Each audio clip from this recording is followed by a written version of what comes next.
And now for something completely different. Hi, my name is Annie Grossman, and I'm a dog trainer. This podcast is brought to you by School for the Dogs, a Manhattan-based facility I own and operate along with some of the city's finest dog trainers.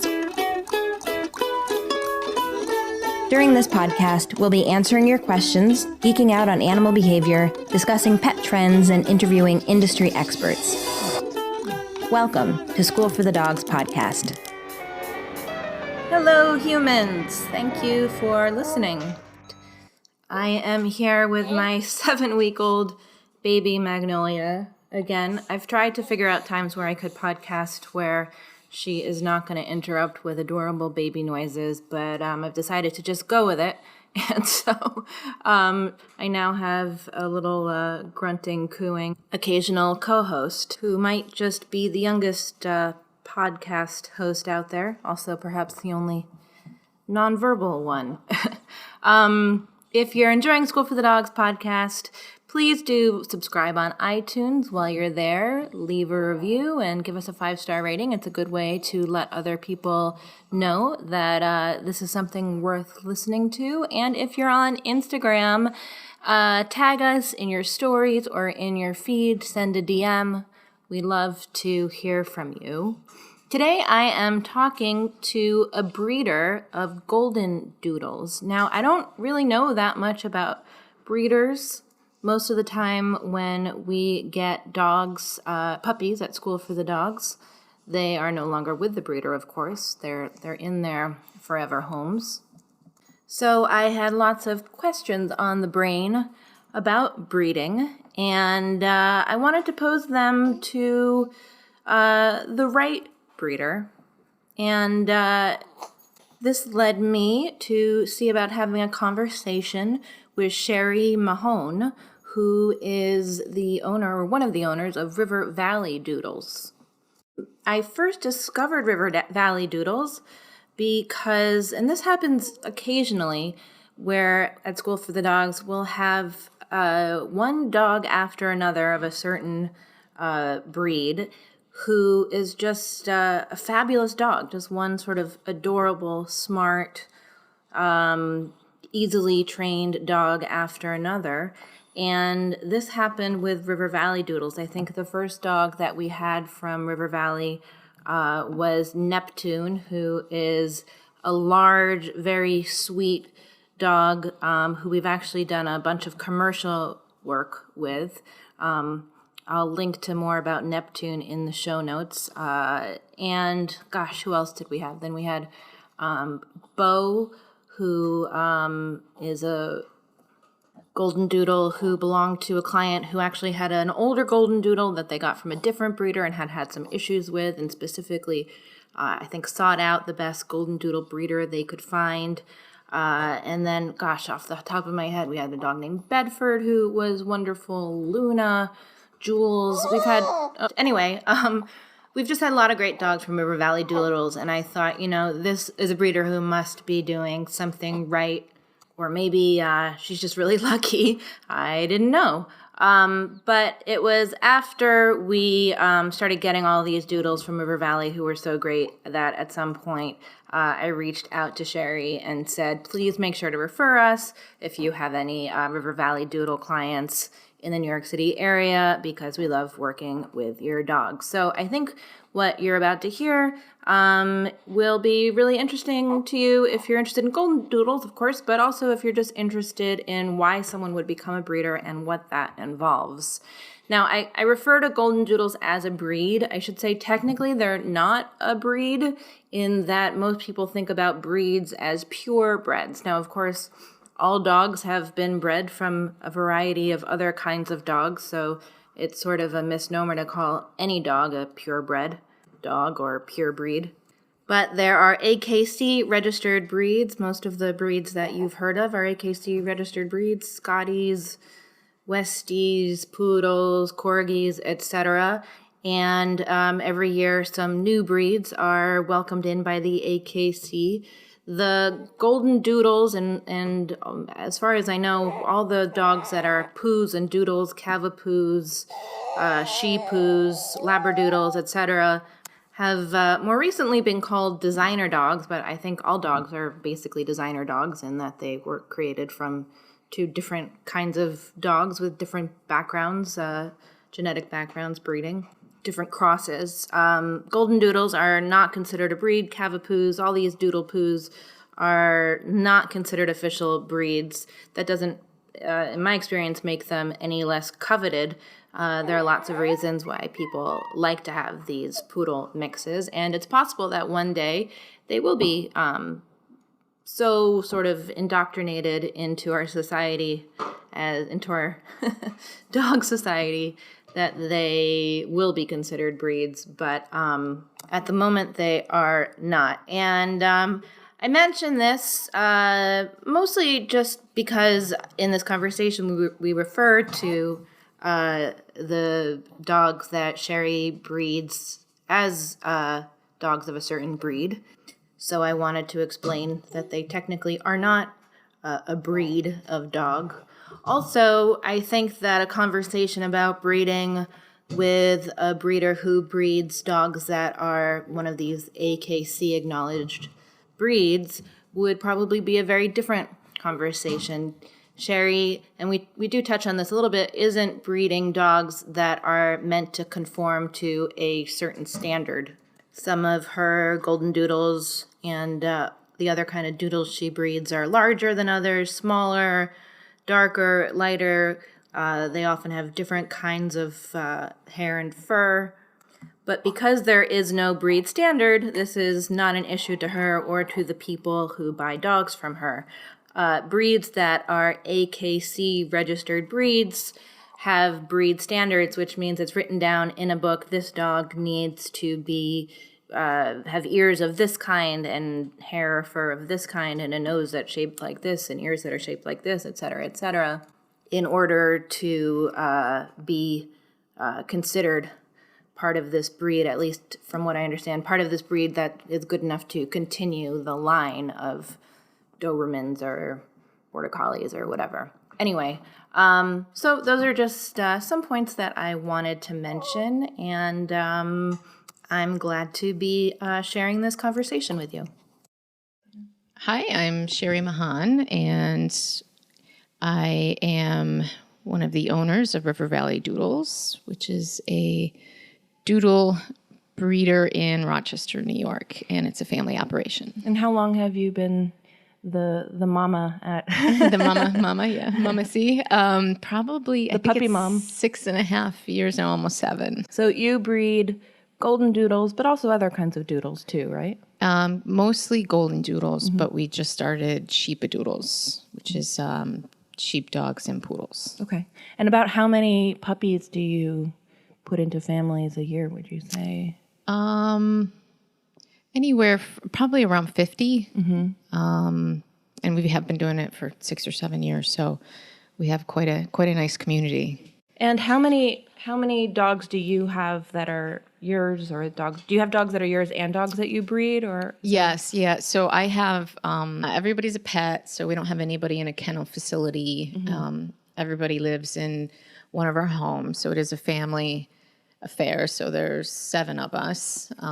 Everybody has a different number, but I have 3. My mom has 8, and the sisters are about that number too. So we really just try to manage, who gets along the best with each other. And of course, you have to be careful about having males and females together with cycles and whatnot. Sure.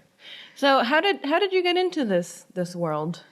It started out as just a small hobby to help my mother out. She wanted to retire, so she was a school bus driver, and she also painted houses. So a lot of physical work that was just getting too much for her. So I got a Goldendoodle, and I was in love with him.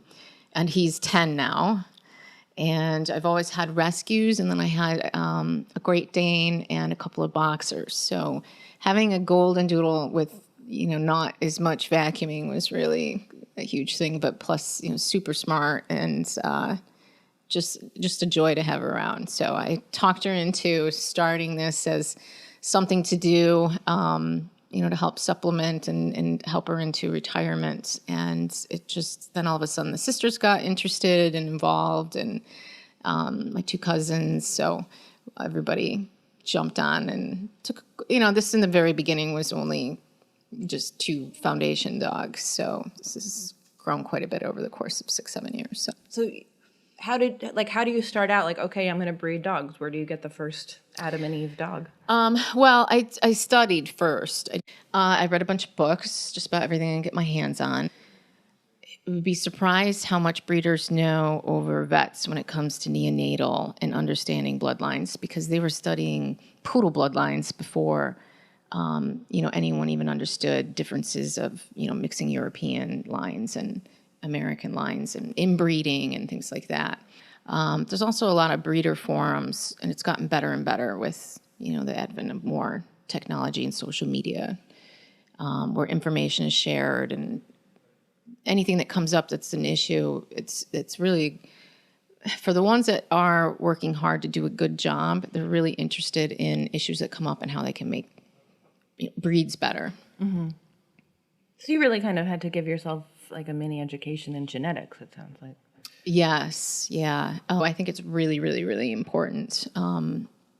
There's so many things that you can eliminate from your bloodlines if you just did a DNA test and tested for any diseases that can be tested for that are inheritable. For example, PRA, progressive retinal atrophy. If you breed a carrier to a carrier, 25% of your puppies are going to have eye issues by the time they're 5 years old. And it's, a $75 test. Why wouldn't you do it? To not just protect your bloodlines, but also protect your reputation. Mm-hmm, mm-hmm. And that's something any breeder could be doing. Yes. Mm-hmm. Yep. And a lot of breeders that are putting forth the effort to study and to be on the forums and to learn are starting to understand the importance of genetic testing. And they're really, really trying to push also the testing companies to start having tests for more things that dogs could have. There's not a test for cancer, but I think the EMBARK test now covers 168 inheritable diseases amongst dogs. So you got your mom involved, and then your sisters and cousins and nieces and nephews, right? Mm-hmm. But you were saying, before we started recording, you were saying that in your earlier life you had been very interested in rescues. Mm-hmm. Yep. So how did you make that transition, and how do you... I ask because I think there are a lot of people listening who would probably be surprised by that. They think that rescue and breeding are opposites of each other. Yeah. I started out working with rescues by doing transports. I also had adopted a couple of rescue dogs. They were young. Transports is transporting from like the south to here. Yep. From Helping drive. high kill shelters, right? Exactly. Okay. Yeah. But I also adopted a couple of rescue dogs, and they were great. I had a lot of fun with it, but it was really my first dog without the family. And I learned a lot. I went to the trainer. I went to training classes and things that I never did before with the family dog. Never actually went to training classes with the family dog. So it was a really, really great experience, but volunteering exposed me to, some of the background on the rescues that kind of put a bad taste in my mouth about working with them. So working with the rescue dogs or working with the rescue groups? Rescue groups, yeah. And I felt sometimes they were misleading on the rescue dogs and, assessing personalities and things like that. For the most part, it's really, really, well-intentioned people, but with that said, they want these dogs to have homes. So they won't, always be honest if a dog has a bite issue. So it's like probably have been bit a dozen times by rescue dogs. And, for me, it wasn't something I wanted to work with between, the people and also the heartbreak sometimes of the dogs and their situations. I can appreciate that. I know as a trainer, I see often the extremes of either a rescue group or of a dog who, all the information isn't being disclosed, or it's not necessarily a good match. The dog maybe shouldn't be in the city. The dog shouldn't be in a home where the dog is going to be left alone, or the dog has special needs, and things aren't being disclosed because there's just eagerness to get the dog into a home. And then the owner falls in love with the dog and now has to become basically a dog trainer in order to deal with the dog's issues, or has to, embrace some serious lifestyle changes. Or on the other side is over like too many hoops that they make an owner have to. I mean, I think that it's a bell curve, and there's lots of good rescues, good stories like in the middle. But on the extremes I'm talking about, the other side is rescues that set up so many hurdles that they don't want a home that doesn't have a yard, or they don't want children, or a home that has children, or they don't want this, that, or the other, where maybe the dog really would be better off, especially when it's puppies. I often feel like the dog would probably be better off in a home rather than in a kennel somewhere waiting for a home, even if it's not, the absolute perfect home that the rescue group is dreaming of. Better off getting them in a place early. But I've certainly seen plenty of dog owners who've suffered from either side of the extreme, and often who just end up, going to a pet store. But we didn't want to be on a waiting list with a breeder, and we couldn't get a dog from a rescue, and so we just went for, we were at The City cute one at Pups. the pet store. Yes. That's interesting. I didn't think about that, about why people buy at pet stores. Well, it's quick and easy, and I think you feel like. I mean, I got my dog at a pet store. It was 14 years ago. I think it's not the choice I would make now, being a dog professional. I mean, I know at the time that what I told myself, which I'm sure lots of people tell themselves, is this dog needs a home as much as any other dog needs a home. And now I see that it's the problem is more that it's supporting an industry. It's not so much about the dog that I got and the money I paid. The problem is a larger problem having to do with an industry that's not necessarily treating animals right. But anyway, but you were saying how we got sidetracked. You were talking about how you were working in rescue, and then was working in rescue, raising a couple rescue dogs, having a lot of fun with it. And I think that was my aha moment of how crazy dog person I was, and how obsessed I could come to be anyways with dogs. Certainly had family dogs growing up, but these were my dogs. So I went in all the way. And when they passed away, I actually got a couple of purebreds. I got a Great Dane. What made you get a purebred after that experience? And did you go to a breeder's for those dogs? I did, yep. I wanted a really big dog. I've always admired Great Danes. And he was great. But of course, they don't live long enough. I know, it's being so large sad. breed. Yeah, how long did he live? 8 years. Yeah, I was hoping for a lot more than that, but he was a great dog. But that exposed me to the idea that pure breeds tend to be susceptible to certain diseases or issues within that breed. So the vet folder I had on him was probably 5 times the size of any, rescue, which were mixes dogs. And then my box of the same thing. I was always going to the vet.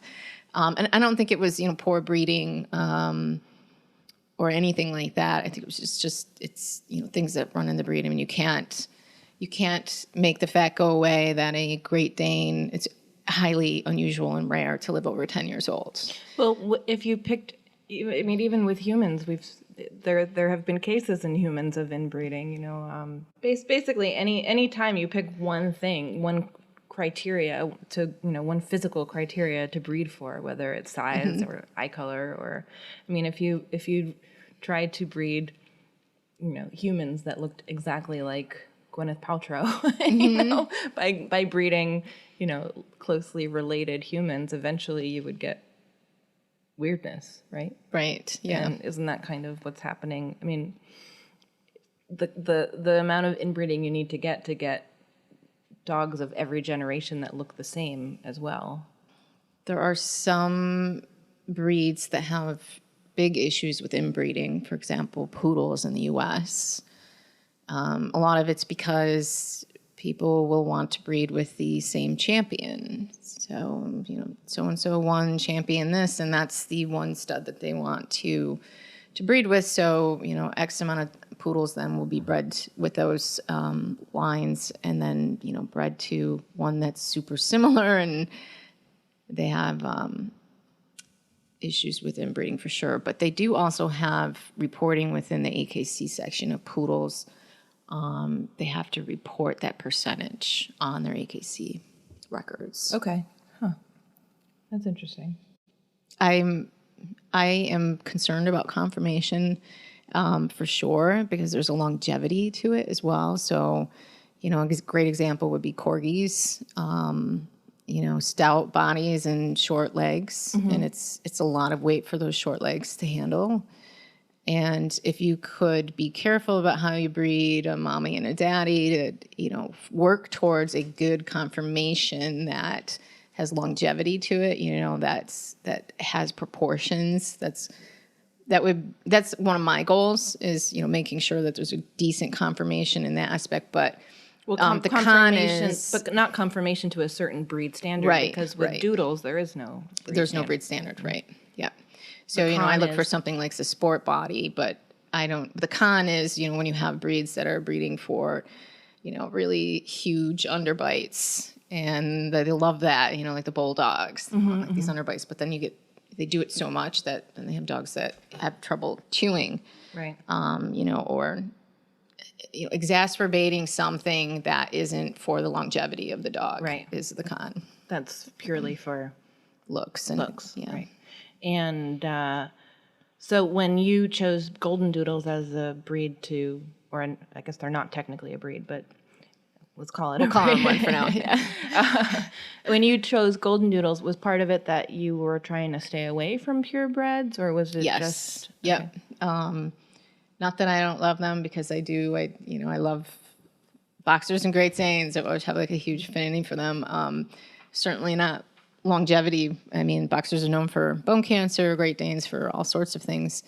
But that's what got into my mind was, I didn't have any issues with my rescue mixes when it came to vet and health. So I started looking into what was this thing called hybrid vigor, and I learned an awful lot. There's a scientist that did studies on mixing wolves and poodles, and she did this whole study on all these different lines of generations, and it was really interesting. Wolves and poodles? Wolves and poodles, yeah. And another breed that I don't remember right now. And she got some really, really interesting results, because each line that she bred differently showed a different manifestation of the genes. So like F1 is what we would call 50-50, one parent being, we'll say golden retriever, one parent being poodle. You get a very consistent looking dog. It's very 50-50 if you were to run DNA. But if you were to run other lines, so let's just say an F1 back to a poodle, you're going to have 75% poodle and 25% golden retriever. If you do the next line, which is called multi-gen, some call it F3, some throw in other numbers. Or do like F1 to F1. Yeah. Why is it F? I've heard of F1, F2, F3, but I never know what the F is for. Familial, F-A-M-I-L-I-A-L. So it's a terminology for breeding lines, family. So F1 to F1 would be like a Goldendoodle to a Goldendoodle? And then that would produce an F2? You got it. Okay. Yep, F2. When you throw in the B, that means a back cross. Oh, okay. To usually a poodle, but some will back cross to a golden retriever to get more retriever traits. But once you get into the multi-gen line, that's where really interesting things happen because you don't get consistency anymore.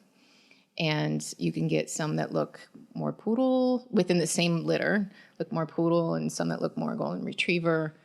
And if you were to run DNA, you're going to see slight differences, even though they have the same parents. Mm-hmm. And studies have shown that the very first generation, so the F1s, 50%, have the highest level of hybrid vigor because when you're mixing those lines of breeds, it's hard at that point to inherit issues that either one has because it's 50-50. But once you get one that leans more towards the other, 75% we'll say, or 65%, they have a higher likelihood to have the issues that each breed would have. So how do you define hybrid vigor? I've never heard that term before.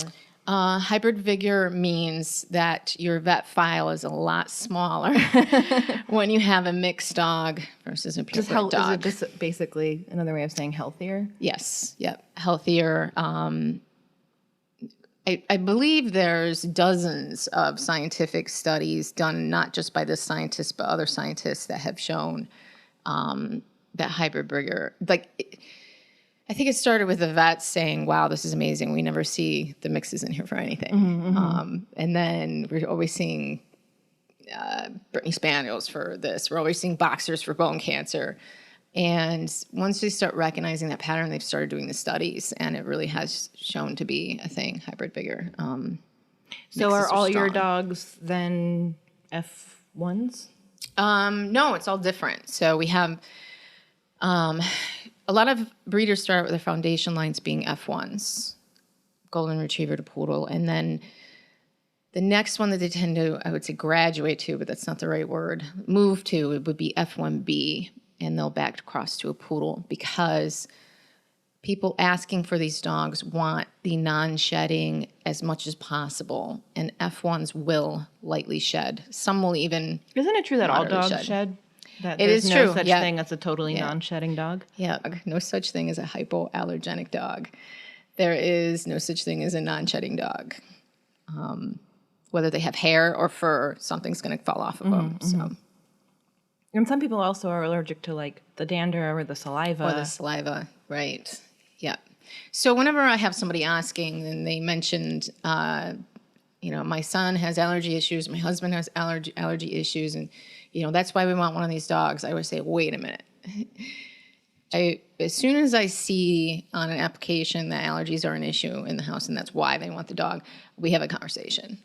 And I see how severe the allergies are. And I've also tried to gauge a family's propensity to handle light allergies because most of us are allergic to something. Dogs bring in dirt, so could be allergic to something like that. If I hear it's severe allergies, I pretty much tell them don't get a dog. Not even a poodle, because it could be allergic to a poodle. With that said, I have had, I think in 6-7 years now, only one return because of allergy issues. And there was a 4-year-old in the house that they didn't know was severely allergic. And they had one that was 75% poodle, an F1B. So it was a very, very big surprise for all of us. And it was a terrible situation for all of us, including the puppy, to get bounced around. The 4-year-old's, daughter cried. The puppy was behind, then all of a sudden 3-4 weeks on training because, he got bounced. And so one thing that I tell people about choosing a breeder, I'd love to get some thoughts from you on how people can vet a breeder. But one thing I tell people is you should have a breeder that's willing to take a dog back no matter what at any time in its life. Would you say that that's? I would say that that's true for the most part. For the most part. I wouldn't say that's always fair to the breeder, though. It's not the breeder's fault if you didn't get a trainer in the very beginning. It's not the breeder's fault if you didn't socialize. I don't mean that it's puppy. A breeder's fault if anything goes wrong with your dog, but that it seems to me like most breeders would want to have their dog back before they have a dog put into a shelter or. Absolutely. Like that's what I would that's always what I've done and what I would do. Because we've definitely had people that called and said, wow, we didn't realize how hard it was to raise a puppy. What do we do? And then I'll take the puppy back and, find a home. With that said, it's only been 6 or 7 years, but if somebody called me and said, I have a 12-year-old dog that's biting people, and yeah, I got to take the dog back, but is it fair for me? Right. I didn't have the dog for 12 years. Right. I didn't have that. So it's, I think for the most part, yes, absolutely. Something that a breeder should do, especially when you're talking about the first couple of years of a puppy's life. They should have a concern for their puppies, So where did you get your first dogs then? A little breeder up in upstate New York, Willow Green, and then Utah Annie's Puppies is the Sheepadoodle line. So we really love them. And they agreed that it was okay if you breed their dogs, or? Yeah, so we have the conversation in advance, and we actually pay additional fees. So we pay breeding rights fee. And what about your dogs? Are your dogs, do people have to sign something saying they're not going to breed your dogs? I do. And it's not, some people, might think that's a competition thing, and that's not it for me. It's more, I want people to do it with eyes, like educated and eyes. Just don't think like, oh, it's easy. I'm going to breed these dogs together and just get these cute puppies and sell them for X amount of dollars. Like, right. Well, I definitely want to talk about what's actually involved in breeding puppies. But how would you define different kinds of breeders? I've heard the term backyard breeders, commercial breeders. How would you define yourself and other kinds of breeders? So backyard breeders are, in my definition, somebody that doesn't know much about breeding or the breeds that they're working with and says, oh, I want to try to make a little extra money. I'm going to breed my dog with the neighbor's dog or my aunt's dog, without learning much about either breed or about genetics and DNA. Commercial breeding, industrial or puppy mills, large scale kennels, I'll say, which aren't necessarily puppy mills. In most of our views, they probably are, but they might still take very good care of the dogs and still be a large kennel. They just have a ton of employees helping them out. It wouldn't be my choice of a breeder to go to, but for some people, it's a lot of options, and it gets them a dog now. They don't have to wait. There's this mid-level, I would say, that does like a lot of dogs that are in homes, and whether their system is that they have guardian homes. Is this how you would define yourself? Yes, yeah. There's I would say this is where the majority lie, though. We hear the bad stories about the puppy mills, and everybody gets their options, usually from the large industrial kennels, we'll call them. But the ones that are really interested in learning about the breeds and seem to be also thinking about socialization and making connections with their customers are the mid-level type breeders, hobby breeders. So would you consider yourself a hobby breeder? I would, yes. Okay. A hobby breeder. And you said that there is regulation then. You get visited by the state? In New York State, there's regulation on breeders, and you have to apply for a license, and you get inspected several times a year without notice.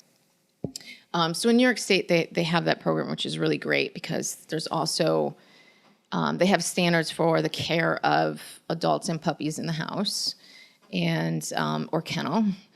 And it's everything from you have to have bleach on hand to clean, the dog food has to be in closed containers, puppies can't be sitting in poop, animals have to have an exercise plan.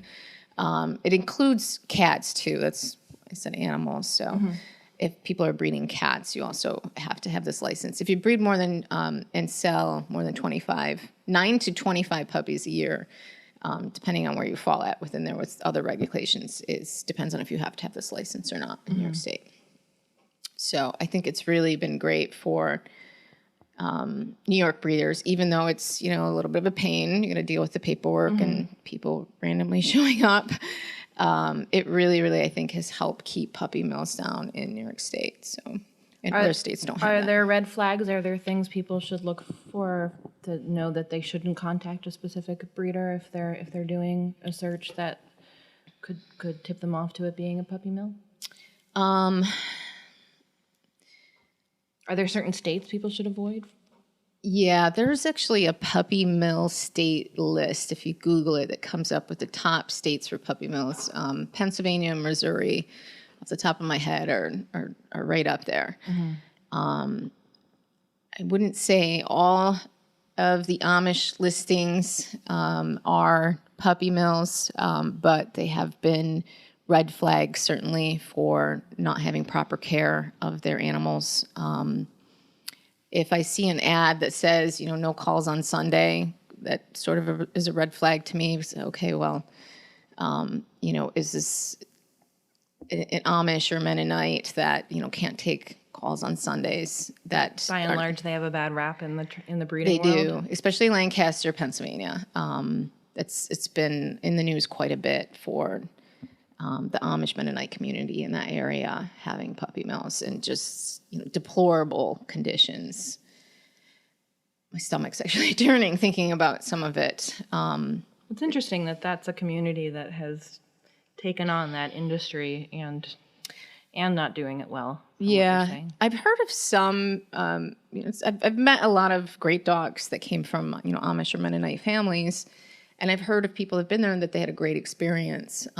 But I personally don't, you know, probably have the capability to go digging through their barn to see what they're hiding to make a judgment on that. So I said, why bother even going to any of them? One thing I've told dog owners is a red flag is if a breeder wants to meet you in a parking lot or meet you halfway on the highway. Yeah, that's interesting. So It seems to me like you want to be able to go to a breeder's home, see where the puppy was raised, meet the dog's parents if possible. yeah, I mean, I understand that, and say if you can do that, great. I would. There was a good friend of mine was actually murdered, and they answered a puppy ad that she had, and they came to her house and murdered her and stole all her puppies. Yeah. Oh my God. In New York? No. And you can Google it. It probably comes right up. And there's many breeders. So this is like a reason why you wouldn't want someone to come to your home. Right. And there's breeders now on the breeder forums that are starting to complain about, you know, people being really strange and showing up at the house. And, you know, there's people that have had dogs and puppies stolen. It's I totally get it, but I would also understand if a breeder wasn't comfortable with having you come to their home, or it's a tough balance. I mean, I don't have a great answer for no, it. that's interesting. I hadn't thought about that side of it. Yeah, it's getting worse, and I don't know if it's because of, you know, Craigslist is actually having active, like, I don't know people that buy puppies on Craigslist, but apparently it's a thing, and you don't have to prove that you own the dogs at all. You have no relationship with that person. You call them up and you buy the puppy and they disappear. But they could have stolen them, and it's a real thing that's happening. And breeders are starting to get more scared. The other thing is, if you have small puppies in the household, they're very, very susceptible to getting parvo or lepto or any colds or flus that people can bring in on their hands or shoes. And it's a real thing. I could probably, like 50% of my breeder friends have had young puppies that died, and they had people visit the house. Do you have people come to your home then, or how do you? I do, but here's where I think that breeders could get better, I guess, more comfortable about it. I have an application, and you have to fill it out before I'll even call or email. And it's a little bit of work, but address, name, phone number, and you really, really get to know their thought process. And and if people were coming to steal the puppies, they're probably not going to spend the time. It probably takes a good hour to fill out my application. There's easier targets than somebody that makes you fill out an application before they'll even get a hold of you. And I also, it lets me get to know them. And I figure, if they're willing to share their home information, I'm going to share my home information with them. But I don't have, my address or phone number on my website. I don't feel safe doing that at all. Do you have like security cameras in your home? I did 2 years ago when this happened to my friend. I installed security cameras at the house. It's scary. I hadn't thought about the Craigslist puppy thing that you're talking about, but that's certainly one reason to avoid buying puppies on Craigslist. Although I could think of some other reasons, but Right. Wow. So it almost needs like there needs to be like another place where people can meet the puppies, like a YMCA or Right. like a Yeah, church basement. yeah. But you also bring puppies to people's homes. Yes. Yep. I usually give people the option. You can either, come visit or we'll do a delivery option. So many people have met us by now that if you get a referral from your sister that met us and came to the house and saw everybody, You're more an likely to ex-murderer. just you're more than likely to say, I'll take a delivery. And your puppies usually have waiting lists, right? Usually, yes. Right, Yeah. right. Yep. So what's like a typical wait that somebody might have to expect to have to get one of your puppies? We used to be 2 years, and that managing those lists drove me crazy. So I stopped doing that, and I said, and I know most breeders here in New York State, anyways, are doing wait lists out a year or two.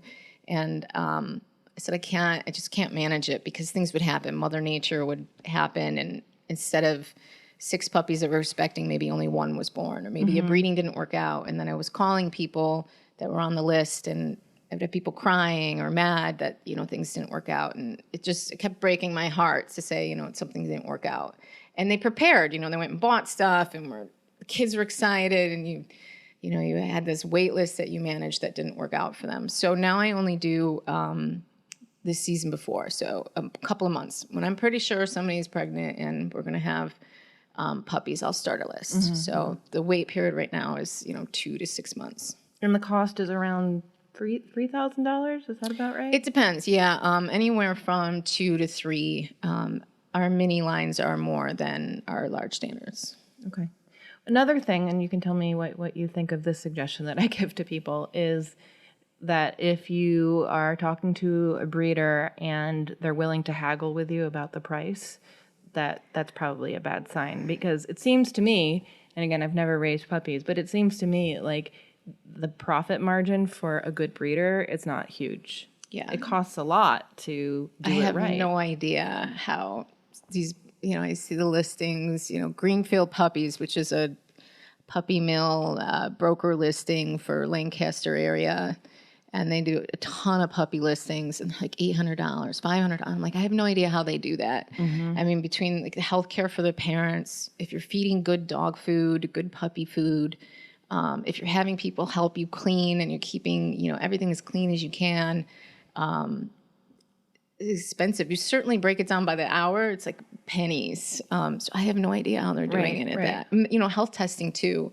And if you're being ethical and paying for breeding rights, like you should, it's very, very costly. I think.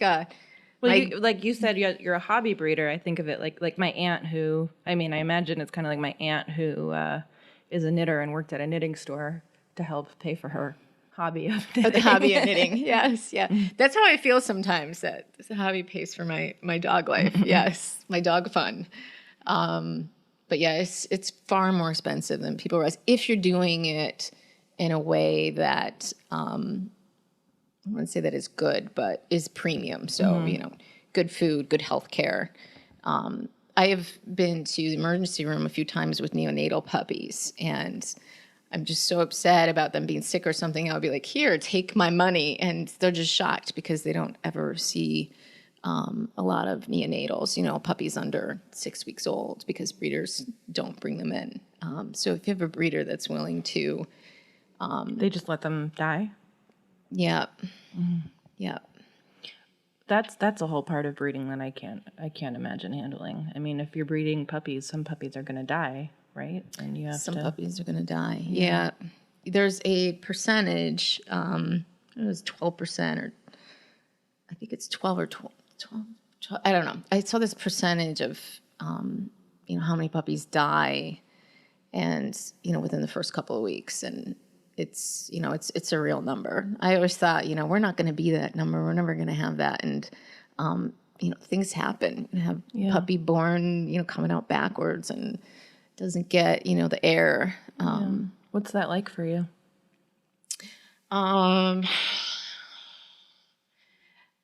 It's really hard not to get emotional about it. I actually recently had a puppy get pneumonia at 3-4 weeks old, and it was terrible. I took her to emergency, and I was sick to my stomach, and I had her there, and I just felt so helpless. I didn't feel like they were helping me there, and I was like, take my money, fix my puppy. And she had pneumonia, and she passed away in 2-3 days. And I'm still upset about it. And it's been almost a month now. So it doesn't get easy. It doesn't get easier.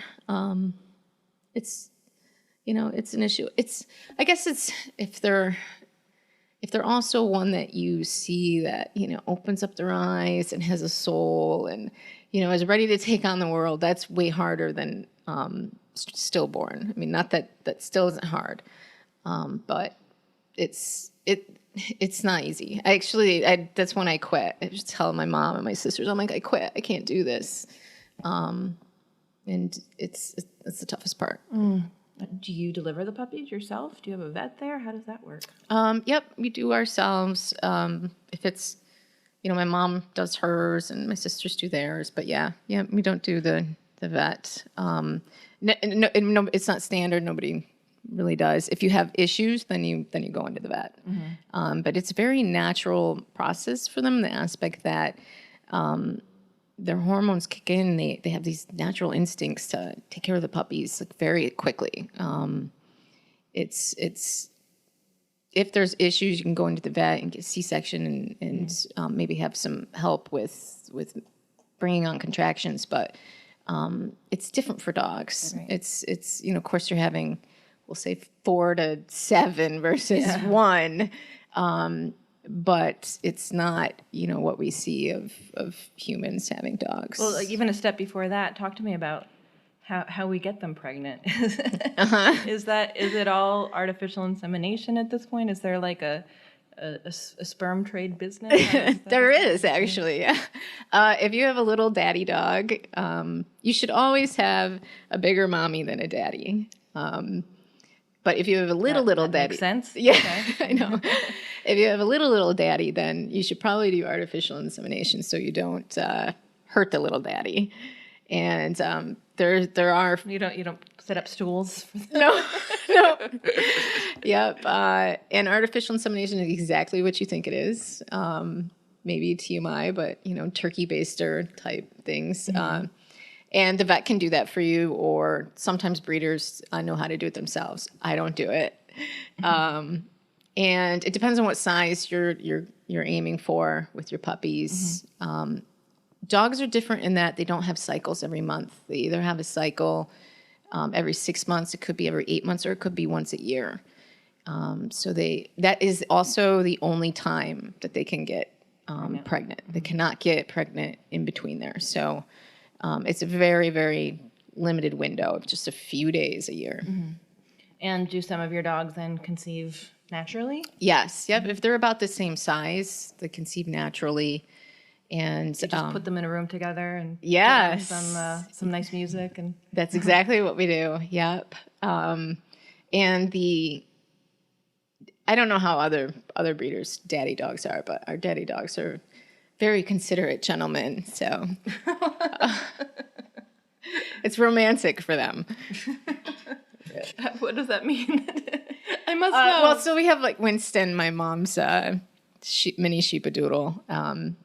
He's like a mini medium size, about 35 pounds, and he's such a lover.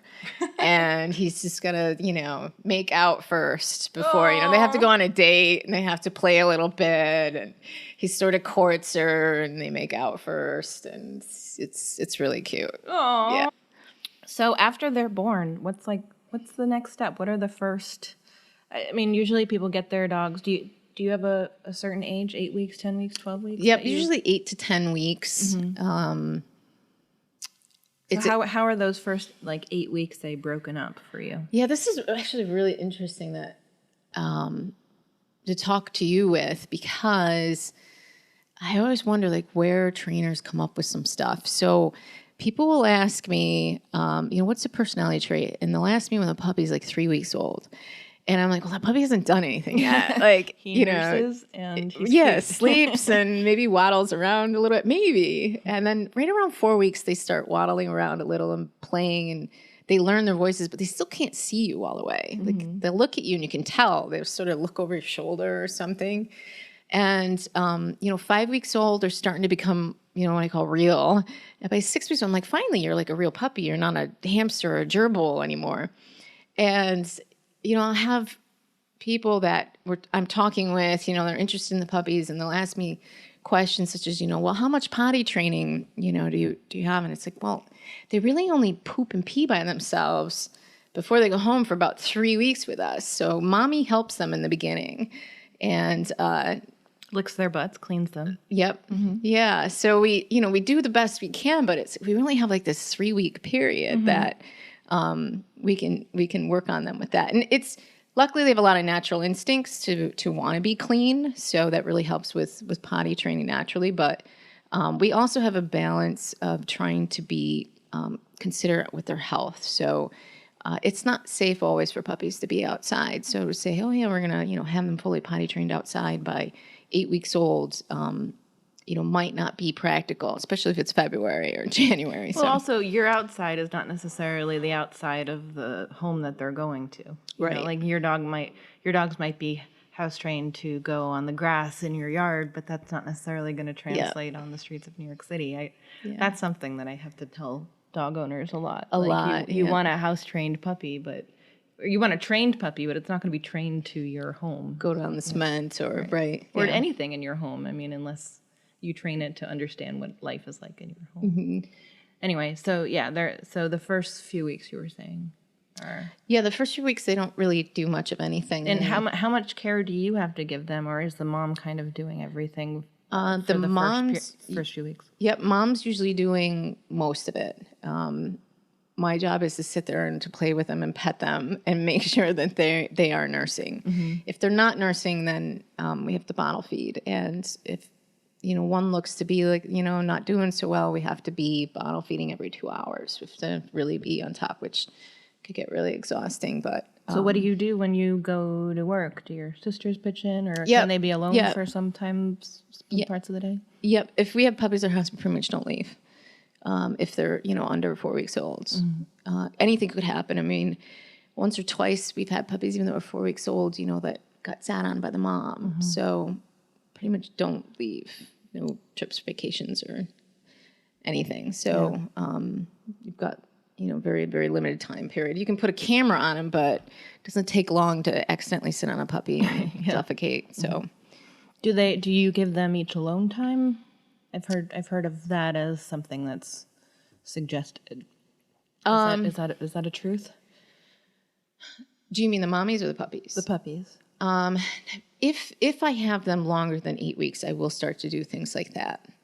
When they're puppies, I do things like play with their ears and their paws. Like handling. Yeah, handling them as much as possible. I'll play music. Once in a while, I'll bang things. I'll even vacuum near them so they can get used to those noises. Well, I think just having them in your home, in your living room or wherever, basically, even if you're not purposefully doing that kind of stuff, just the sound of the refrigerator opening and people coming in and out and the telephone ringing, all of that's invaluable. Right? Yep. And they're also learning from each other at that time, learning how to play, learning how to what pain points are, because they can be pretty rough with each other. And that's how they start to learn anyways, bite inhibition. So it's really great that they have that playtime with one another too. Alone time, if I have a puppy that I'm, working on a little bit for somebody, I'll do in the evening for just a little bit at a time. But for the most part, when they're 8 weeks and under, it's just trying to get different experiences for them that are still safe. Do you ever take them out of your home? I will have them in the yard if it's nice weather. I get nervous though nowadays taking them even to the vet. Parvo is a huge issue, and it's very contagious. It's just like the flu. I mean, anybody could have it on their hands and touch a puppy or have it on their clothes, and they get it. So I'm very nervous about taking young puppies anywhere. If I'm keeping one longer, I wait till after at least second set of shots. So that usually tends to be around 10, 12 weeks old. Which kind of goes a little bit against what, some trainers say. Some trainers are like, get the puppy out immediately. It's a fine line. What we suggest, which is the American Veterinary Society of Animal Behavior suggestion, is getting them out early after their 10 days after their first round of shots, but to do it thoughtfully, and to avoid places that are heavily trafficked by dogs, unless, we sanitize specifically for puppies in our space before every puppy session. That's good to know. But Petco's not doing that in the aisles, right? And even vet offices aren't doing that every hour. No, there's no way they are. So I suggest to people, if you should bring your puppy out, but most of the time they should be carried. They should be in a bag.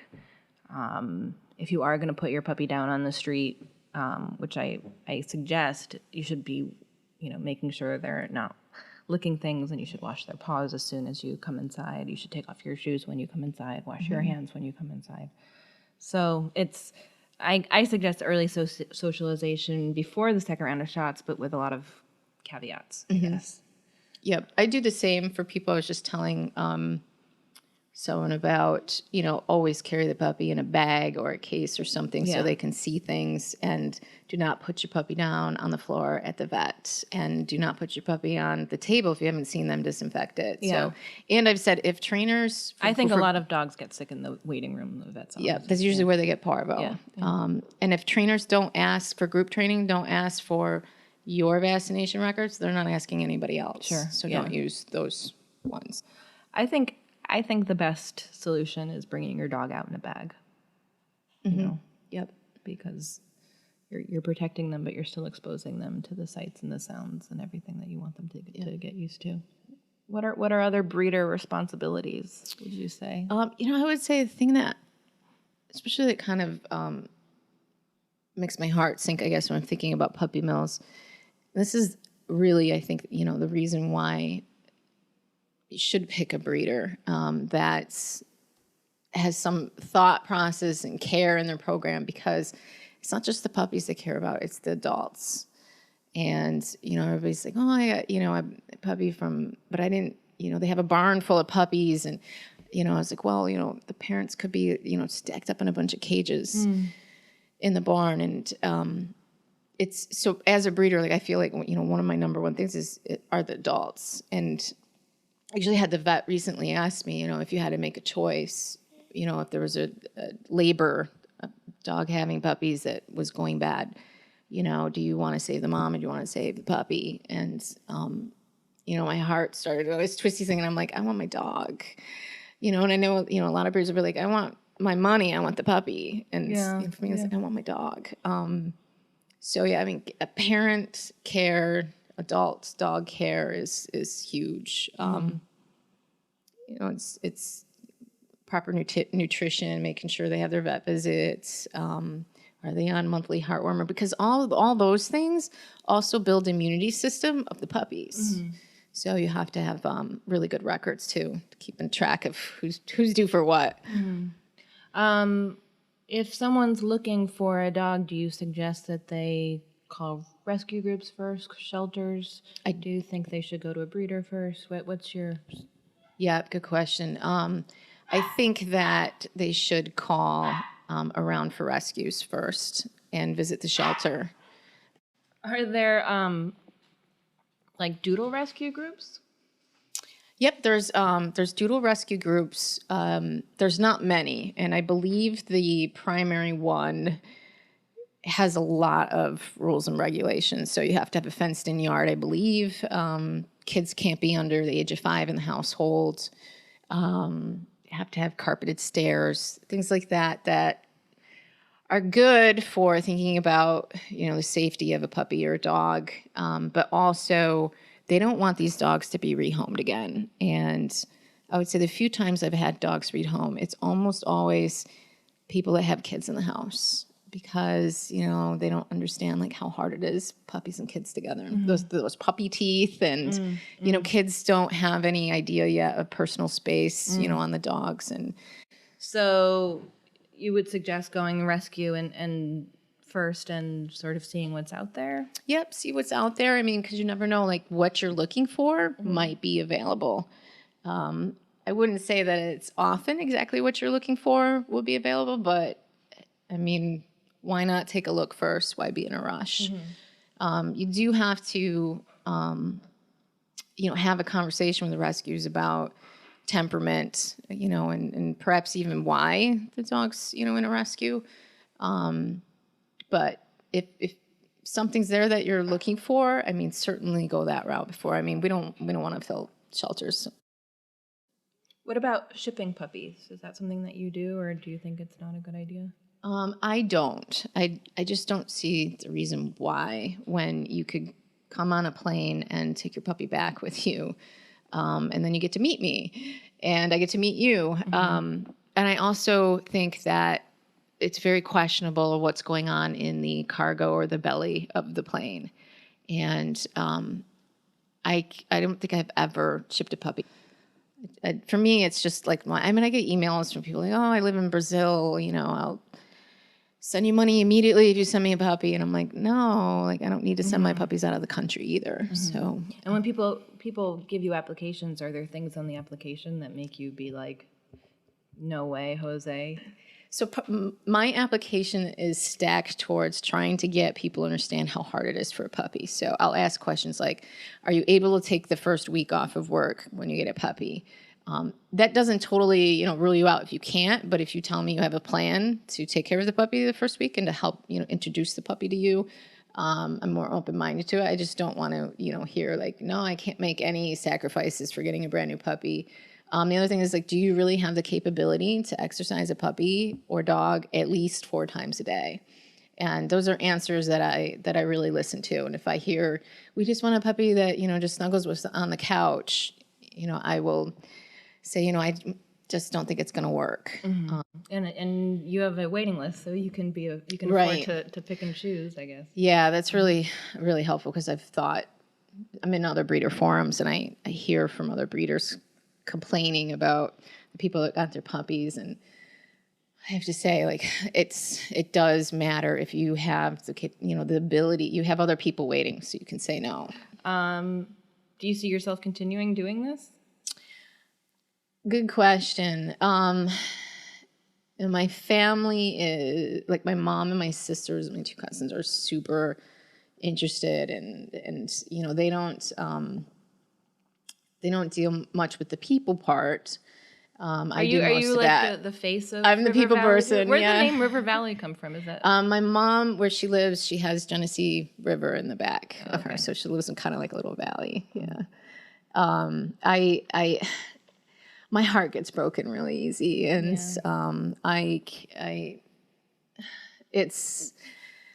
quit all the time. I can't do this anymore. If a puppy dies or, but yeah, I quit all the time. I'm not quitting right now, but 3 weeks ago I quit. I was upset a couple weeks ago. Yeah. So it's interesting. I mean, that as an outsider, I would guess that losing puppies would be the thing that would push me over the edge, and it seems like that's not so far from. Yeah. I think the people part can make a lot of breeders want to quit too. Maybe not necessarily. Luckily, with Doodles, I really think we get people that are looking for a specific type dog, but Rottweiler breeders might have other types of people. Do you think? I mean, it seems like that there's a doodle craze that's not going anywhere. It seems like, have you seen an expanded interest in doodles? Because like at School for the Dogs, I would say half of our dogs are either French bulldogs or doodles. I'm guessing. Really interesting. I haven't seen it slow down at all. I actually think people are starting to get more interested in different types of doodles. Woodles, Wheatons and poodles, different, anything based off of a poodle mix. People are really getting interested in.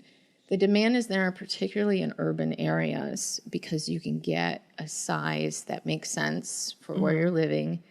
And also, you don't have to worry a ton about shedding. I won't say no shedding. And for the most part, like they're happy-go-lucky puppies that really adjust well to the city. And so these people go to the dog park and they're chit-chatting with everybody else there and comparing notes. And then next thing you know, the person that you talk to wants a Goldendoodle too, or another type doodle mix. So I think it's the nature of like people meeting people that they like their dogs of. And they're good apartment dogs by and large. Yep. Yeah. Good apartment and good city dogs. They adjust. It shocks me. I have breeder friends actually. They're like, I can't believe you sell your puppies to people in the city. It's terrible for your puppy to be raised in the city. I'm like, they're the best owners. They take their dogs everywhere, and they go out to the dog parks, and dogs have such great lives. They go do weekend trips, and so I think it's great. I always say also if your dog can make it here, they can make it anywhere, right? Because they're getting exposed to such a wide variety of sounds and sights and people and experiences. Yeah. And if you go from that to like living behind a white picket fence, you're better off doing that than in the other direction of a dog who has like suburban dog syndrome of never seeing other dogs or people or rarely. Yeah.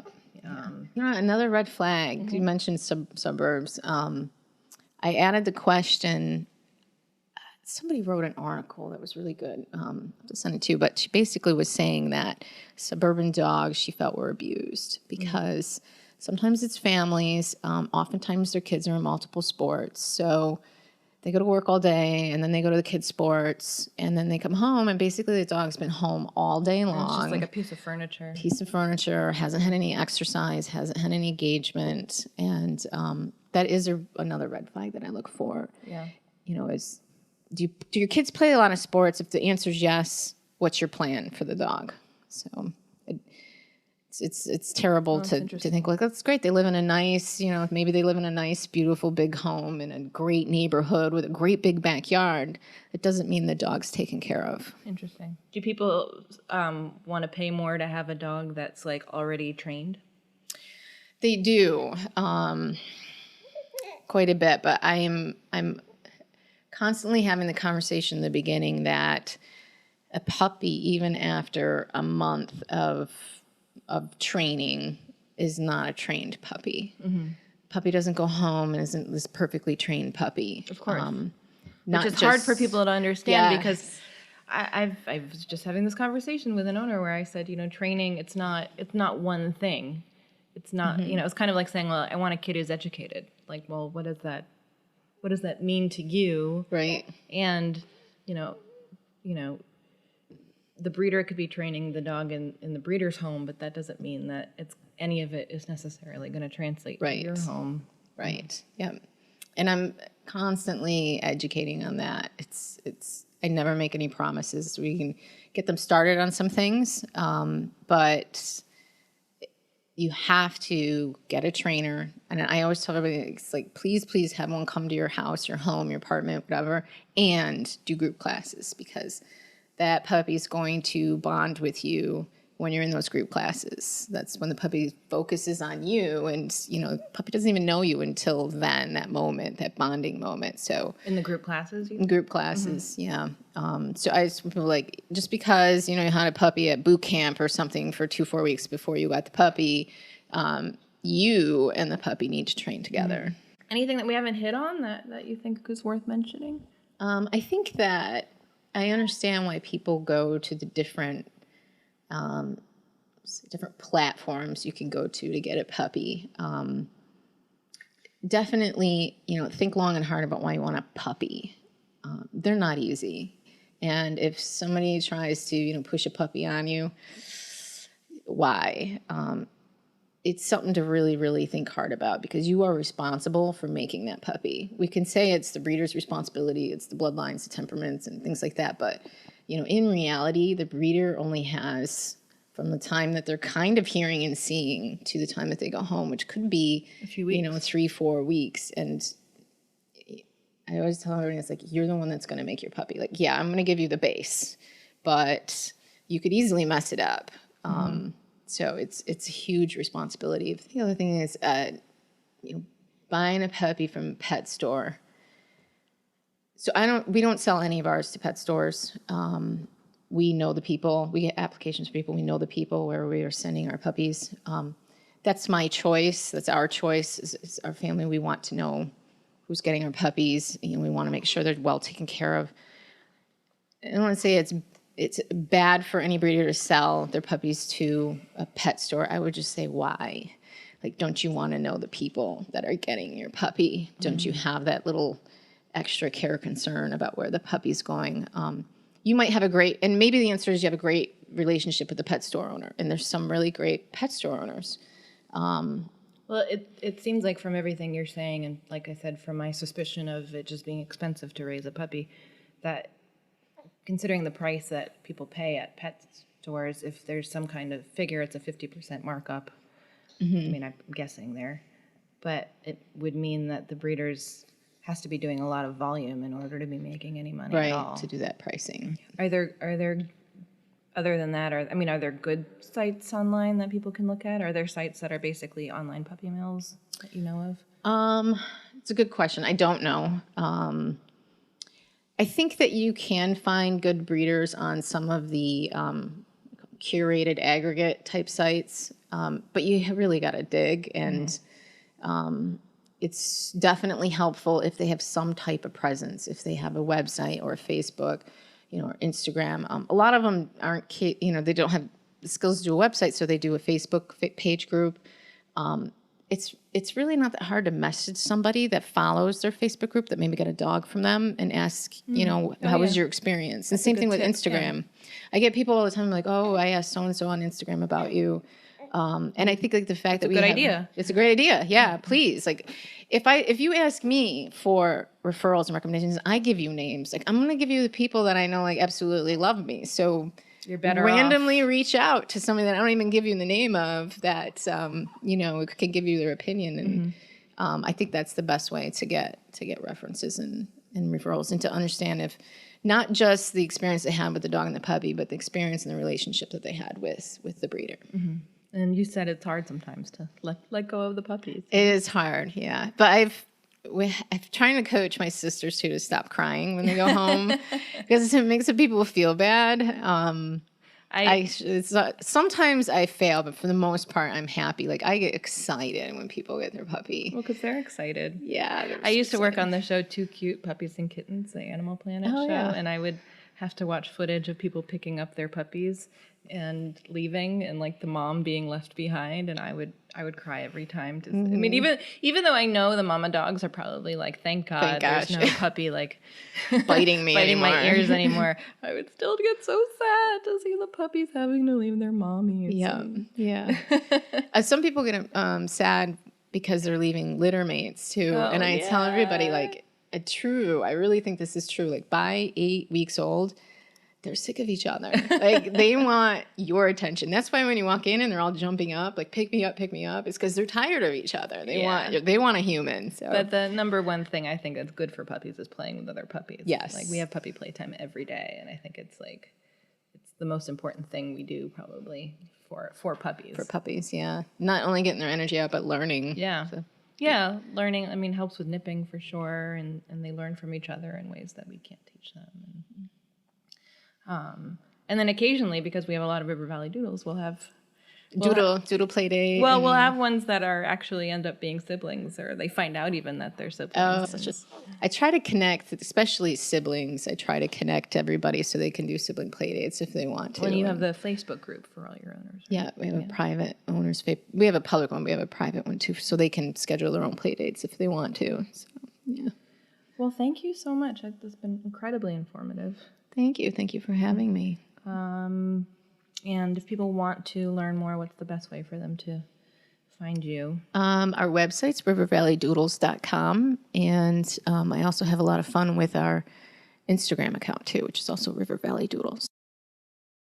Fun dog fact of the day. Actually, 2 fun dog facts.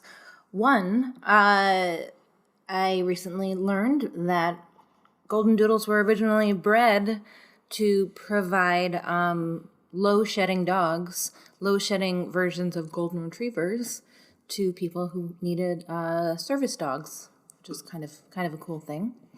Also, in Australia, they are sometimes referred to as Groodles, which I had to think about for a second because I was trying to figure out where the R comes in Groodle, since Goldendoodle starts with a G-O and Poodles doesn't have an R in it.